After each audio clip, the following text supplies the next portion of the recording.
Hi everyone. I hope you had a good day today. I did too. If you all did, I hope you did anyway. I just found a video just a few minutes ago, and I thought I would share it with you. It has to do with possibly Satan being in the Vatican, and the title of it is Lucifer in the Vatican. And I didn't watch the whole thing. For what I have seen of it, yes, he is in the Vatican, and you're going to realize that he is too. It's only 15 minutes, but it's a very good video. It's one that people need to see. So invite your friends and share this, because we need to get the message out, because there's so many people that don't realize how Satan, how bad he really is, and what he can really do, how strong how powerful he really is, even though he's not more powerful than God. But he is very very bad. We know that he tempts everybody that he possibly can. So I'm going to get ready to turn the camera around now and show the video. And like I said, it's about 15 minutes long, and then I'll talk afterwards. Oops.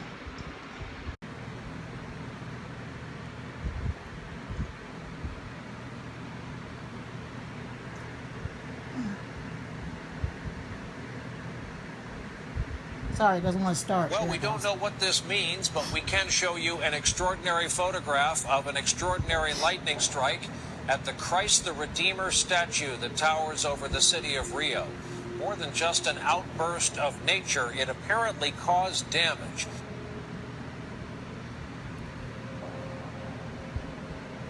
And he said unto them, I beheld Satan as lightning fall from heaven.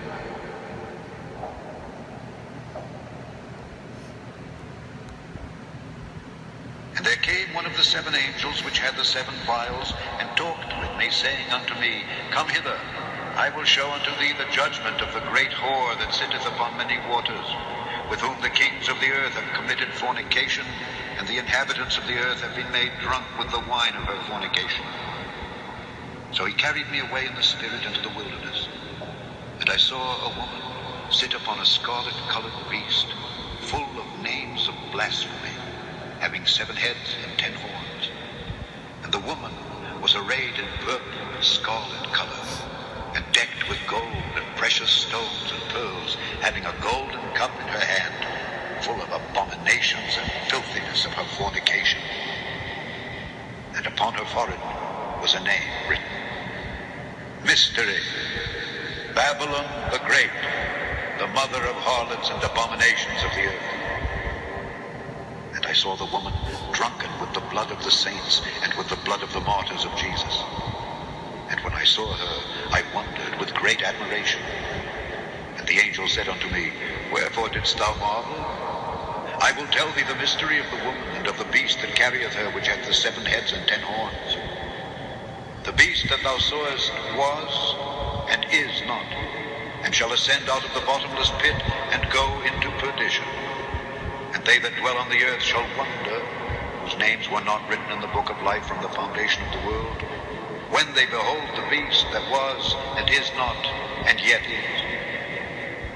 And here is the mind which hath wisdom.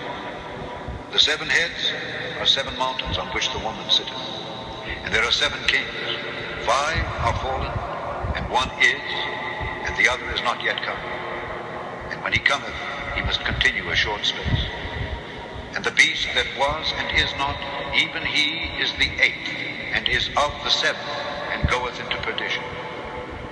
And the 10 horns which thou sawest are 10 kings, which have received no kingdom as yet, but receive power as kings 1 hour with the beast.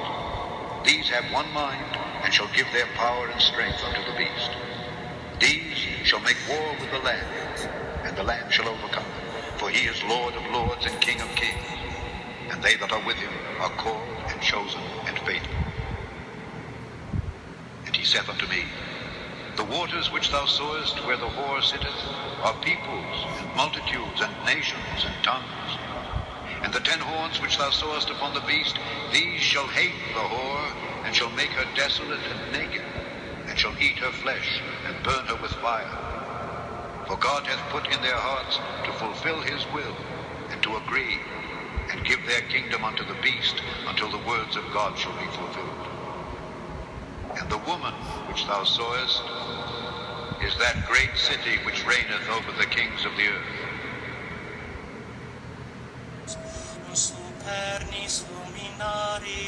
Now listen to this chanting. You'll hear what he's going to say, and you'll understand why Lucifer's in the Satan. See? It's Lucifer.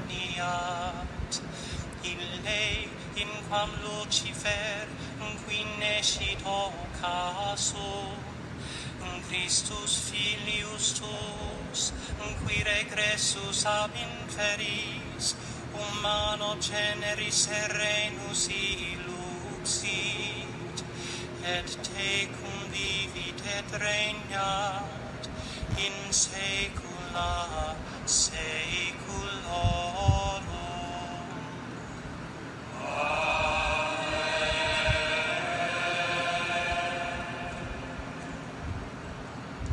And I heard another voice from heaven saying, Come out of her, my people, that ye be not partakers of her sins, and that ye receive not of her plagues.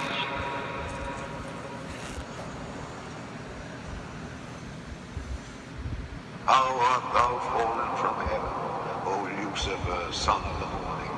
How art thou cut down to the ground, which didst weaken the nations? For thou hast said in thine heart, I will ascend into heaven. I will exalt my throne above the stars of God. I will sit also upon the mount of the congregation in the sides of the north. I will ascend above the heights of the clouds. I will be like the Most High. Yet thou shalt be brought down to hell, to the sides of the pit. But of the times and the seasons, brethren, ye have no need that I write unto you. For yourselves know perfectly that the day of the Lord so cometh as a thief in the night. For when they shall say peace and safety, then sudden destruction cometh upon them, as travail upon a woman with child, and they shall not escape. But ye, brethren, are not in darkness, that that day should overtake you as a thief. Ye are all the children of light, and the children of the day. We are not of the night, nor of darkness. Therefore, let us not sleep as do others, but let us watch and be sober. For they that sleep, sleep in the night, and they that be drunken are drunken in the night.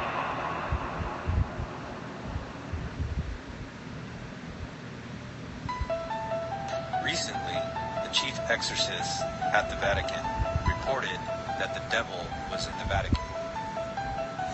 Morgan. Well, Reverend Gabriele Amorth made headlines around the world recently when he said the devil was present in the Vatican. You're talking about something very real, aren't you? Certo, realissimo. Dico si credete al Vangelo, credete all'esistenza del demonio. Absolutely, very real. As to the devil's presence in the Vatican, he says that's no surprise. He once had to perform an exorcism on another exorcist. First thing we need to do if we're going to find out if the devil is at the Vatican is take a tour underneath the Vatican.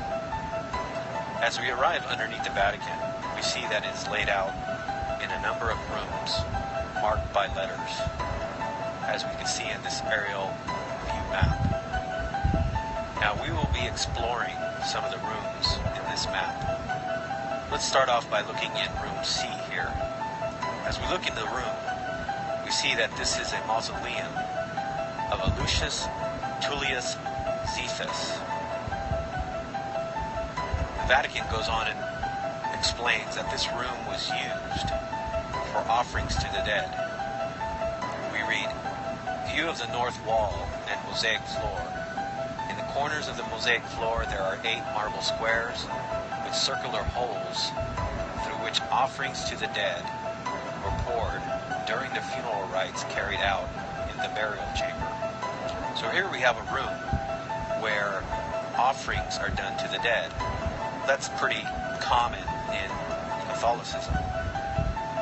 Now if we look in the next room, room E, so here in this room they have a vase which has the image of a Medusa. So here underneath the Vatican we have a Medusa. Again, we ask ourselves the question, this is a vase, yet it's kept underneath the Vatican. This could have easily been removed if if the Vatican was a holy church, you would think that they would have done this. You think underneath the Vatican they would have things that are sacred to Christ and not foreign gods, not idols and images of foreign gods. Now, as we move down further to room H, here we see that this is the mausoleum that is one of the largest and most luxurious mausoleums underneath the Vatican of St. Peter's Basilica. It says that it was built at the beginning of the second half of the 2nd century during the reign of Emperor Marcus Aurelius and belonging to a freedman of the important Valeri family.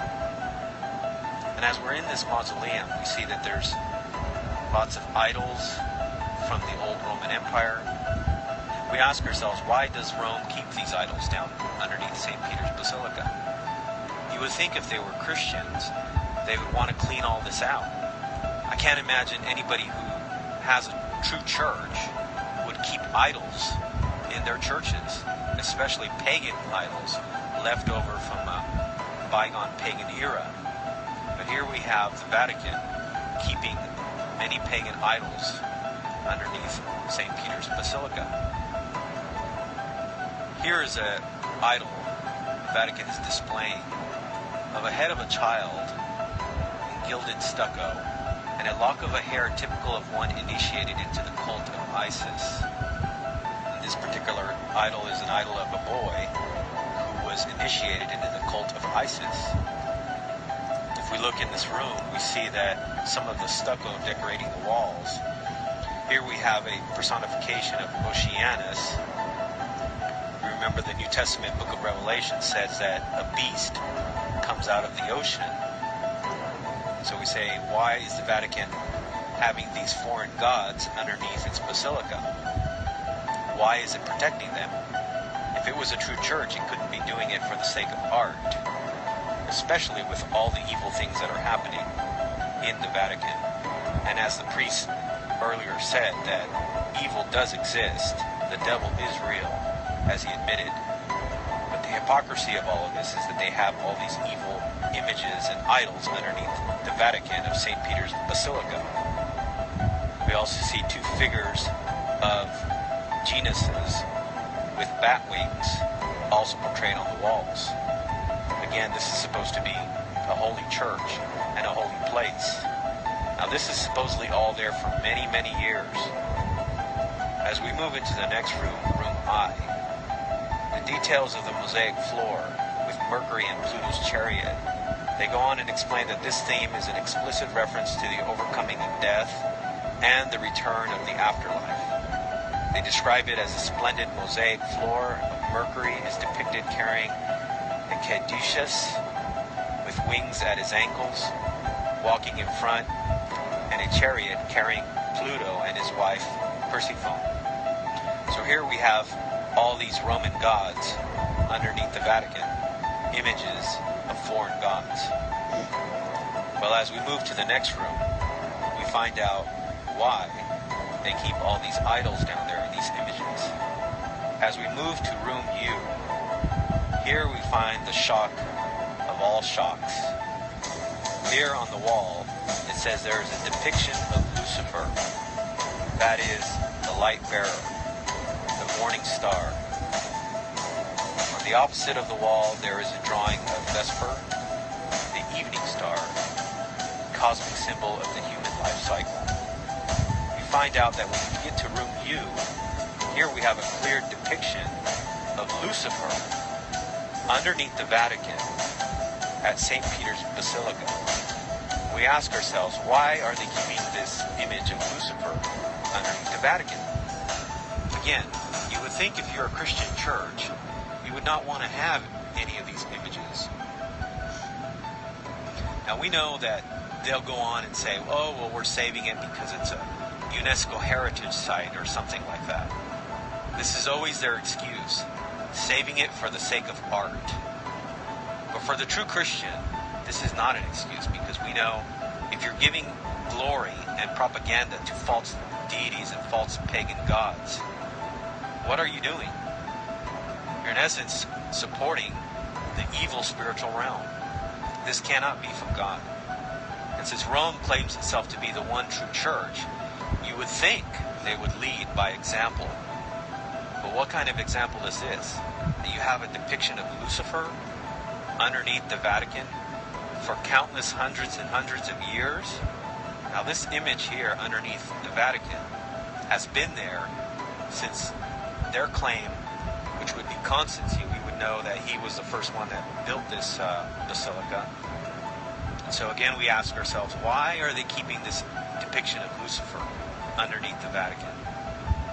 Well, we think the answer for why all these images, idols, are kept underneath the Vatican is because what we're dealing with here is we're dealing with an apostate church that has always been apostate, and even now, as it is filled with Freemasons. And so we know that the reason why they're keeping all of this there now, and they're actually revealing this on their internet website, is because they want people to see this. They want people to see what they're really all about. For the masses who believe that Rome is still a pure church, they don't mind deceiving them into believing that they are still a Christian church. As you go down underneath the Vatican, down into the next rooms, they will try to convince you on this tour that you take that Peter is buried down there in one of the rooms, and that this gives credence to following the Pope. But we ask the question, why would you want to follow a Pope who has all these evil things underneath his church?